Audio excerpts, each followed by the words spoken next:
Law 6. Court attention at all cost. Judgment. Everything is judged by its appearance. What is unseen counts for nothing.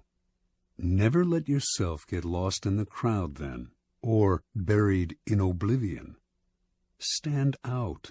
Be conspicuous at all cost. Make yourself a magnet of attention by appearing larger, more colorful, more mysterious than the bland and timid masses.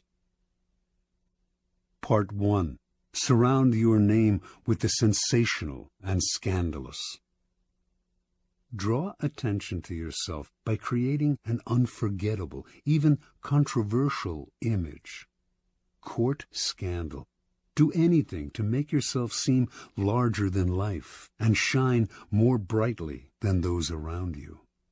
Make no distinction between kinds of attention. Notoriety of any sort will bring you power. Better to be slandered and attacked than ignored. Observance of the law. P.T. Barnum started his career as an assistant to the owner of a circus, Aaron Turner. In 1836, the circus stopped in Annapolis, Maryland, for a series of performances. On the morning of opening day, Barnum took a stroll through town, wearing a new black suit. People started to follow him.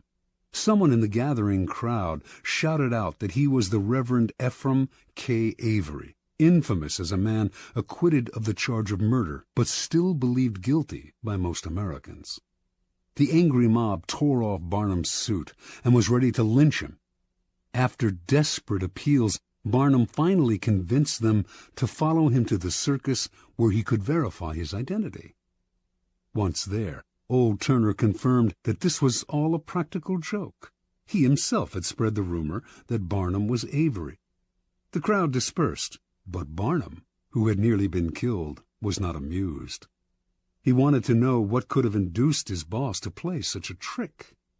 "My dear Mr. Barnum," Turner replied, "it was all for our good. Remember, all we need to ensure success is notoriety." And indeed, everyone in town was talking about the joke, and the circus was packed that night, and every night it stayed in Annapolis. Barnum had learned a lesson he would never forget. Barnum's first big venture of his own was for the American Museum, a collection of curiosities located in New York. One day, a beggar approached Barnum in the street. Instead of giving him money, Barnum decided to employ him. Taking him back to the museum, he gave the man 5 bricks and told him to make a slow circuit of several blocks. At certain points, he was to lay down a brick on the sidewalk, always keeping 1 brick in hand. On the return journey, he was to replace each brick on the street with the one he held. Meanwhile, he was to remain serious of countenance and to answer no questions. Once back at the museum, he was to enter, walk around inside, then leave through the back door and make the same bricklaying circuit again. On the man's first walk through the streets, several hundred people watched his mysterious movements. By his 4th circuit, onlookers swarmed around him, debating what he was doing. Every time he entered the museum, he was followed by people who bought tickets to keep watching him. Many of them were distracted by the museum's collections and stayed inside. By the end of the first day, the brick man had drawn over 1,000 people into the museum. A few days later, the police ordered him to cease and desist from his walks. The crowds were blocking traffic. The bricklaying stopped, but thousands of New Yorkers had entered the museum, and many of those had become P.T. Barnum converts. Barnum would put a band of musicians on a balcony overlooking the street, beneath a huge banner proclaiming, "Free music for the millions." What generosity, New Yorkers thought, and they flocked to hear the free concerts. But Barnum took pains to hire the worst musicians he could find, and soon after the band struck up, people would hurry to buy tickets to the museum, where they would be out of earshot of the band's noise and of the booing of the crowd. Interpretation. Barnum understood the fundamental truth about attracting attention. Once people's eyes are on you, you have a special legitimacy. For Barnum, creating interest meant creating a crowd. As he later wrote, every crowd has a silver lining. At the beginning of your rise to the top, then, spend all your energy on attracting attention. Most important, the quality of the attention is irrelevant, no matter how badly his shows were reviewed or how slanderously personal were the attacks on his hoaxes. Barnum would never complain. If a newspaper critic reviled him particularly badly, in fact, he made sure to invite the man to an opening and to give him the best seat in the house. He would even write anonymous attacks on his own work, just to keep his name in the papers. From Barnum's vantage, attention, whether negative or positive, was the main ingredient of his success. The worst fate in the world for a man who yearns fame, glory, and of course power, is to be ignored. Keys to power. Burning more brightly than those around you is a skill that no one is born with. You have to learn to attract attention as surely as the lodestone attracts iron. At the start of your career, you must attach your name and reputation to a quality, an image that sets you apart from other people. This image can be something like a characteristic style of dress or a personality quirk that amuses people and gets talked about. Once the image is established, you have an appearance, a place in the sky for your star. It is a common mistake to imagine that this peculiar appearance of yours should not be controversial, that to be attacked is somehow bad. Nothing could be further from the truth. To avoid being a flash in the pan and having your notoriety eclipsed by another, you must not discriminate between different types of attention. In the end, every kind will work in your favor. Once in the limelight, you must constantly renew it by adapting and varying your method of courting attention. If you don't, the public will grow tired, will take you for granted, and will move on to a newer star. The game requires constant vigilance and creativity. Part 2. Create an air of mystery. In a world growing increasingly banal and familiar, what seems enigmatic instantly draws attention. Never make it too clear what you are doing or about to do. Do not show all your cards. An air of mystery heightens your presence. It also creates anticipation.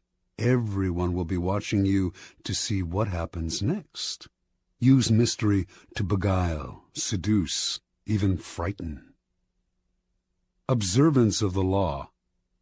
Beginning in 1905, rumors started to spread throughout Paris of a young Oriental girl who danced in a private home, wrapped in veils that she gradually discarded. A local journalist who had seen her dancing reported that a woman from the Far East had come to Europe laden with perfume and jewels to introduce some of the richness of the Oriental color and life into the satiated society of European cities. Soon everyone knew the dancer's name, Mata Hari. Early that year, in the winter, small and select audiences would gather in a salon filled with Indian statues and other relics, while an orchestra played music inspired by Hindu and Javanese melodies. After keeping the audience waiting and wondering, Mata Hari would suddenly appear in a startling costume, a white cotton brassiere covered with Indian-type jewels, jeweled bands at the waist supporting a sarong that revealed as much as it concealed, bracelets up the arms. Then Mata Hari would dance, in a style no one in France had seen before, her whole body swaying as if she were in a trance. She told her excited and curious audience that her dances told stories from Indian mythology and Javanese folk tales. Soon, the cream of Paris, ambassadors from far-off lands, were competing for invitations to the salon, where it was rumored that Mata Hari was actually performing sacred dances in the nude. The public wanted to know more about her. She told journalists that she was actually Dutch in origin, but had grown up on the island of Java. She would also talk about time spent in India, how she had learned sacred Hindu dances there, and how Indian women can shoot straight, ride horseback, and are capable of doing logarithms and talk philosophy. By the summer of 1905, although few Parisians had actually seen Mata Hari dance, her name was on everyone's lips. As Mata Hari gave more interviews, the story of her origins kept changing. She had grown up in India. Her grandmother was the daughter of a Javanese princess. She had lived on the island of Sumatra, where she had spent her time horseback riding, gun in hand, and risking her life. No one knew anything certain about her, but journalists did not mind these changes in her biography. They compared her to an Indian goddess, a creature from the pages of Baudelaire. Whatever their imagination wanted to see in this mysterious woman from the East. In August of 1905, Mata Hari performed for the first time in public. Crowds thronging to see her on opening night caused a riot. She had now become a cult figure, spawning many imitations. One reviewer wrote, "Mata Hari personifies all the poetry of India, its mysticism, its voluptuousness, its hypnotizing charm." Another noted, "If India possesses such unexpected treasures, then all Frenchmen will emigrate to the shores of the Ganges." Soon, the fame of Mata Hari and her sacred Indian dances spread beyond Paris. She was invited to Berlin, Vienna, Milan. Over the next few years she performed throughout Europe, mixed with the highest social circles, and earned an income that gave her an independence rarely enjoyed by a woman of the period.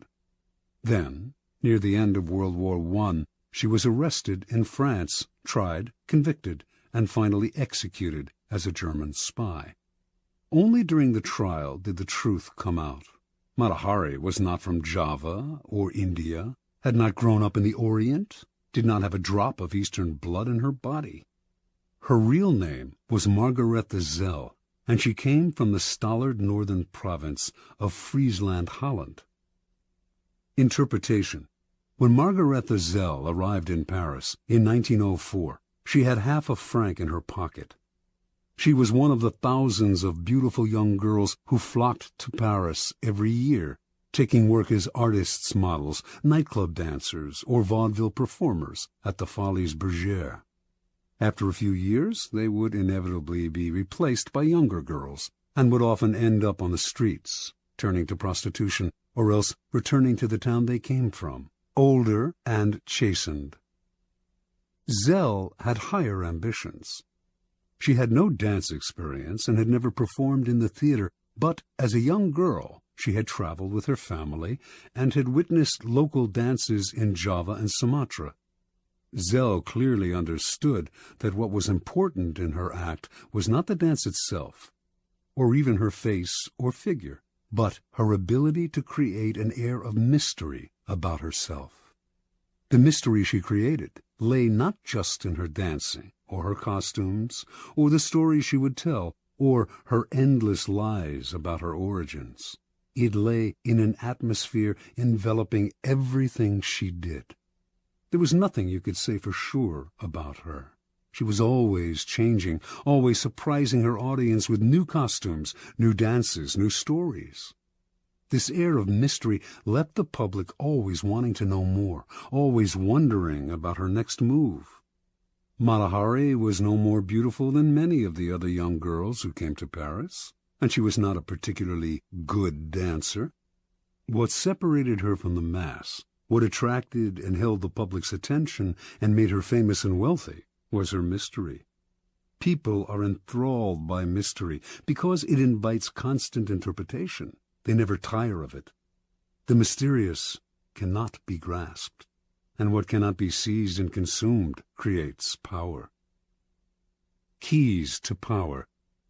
In a world that is ever more banal, that has had its mystery and myth squeezed out of it, we secretly crave enigmas, people or things that cannot be instantly interpreted, seized, and consumed.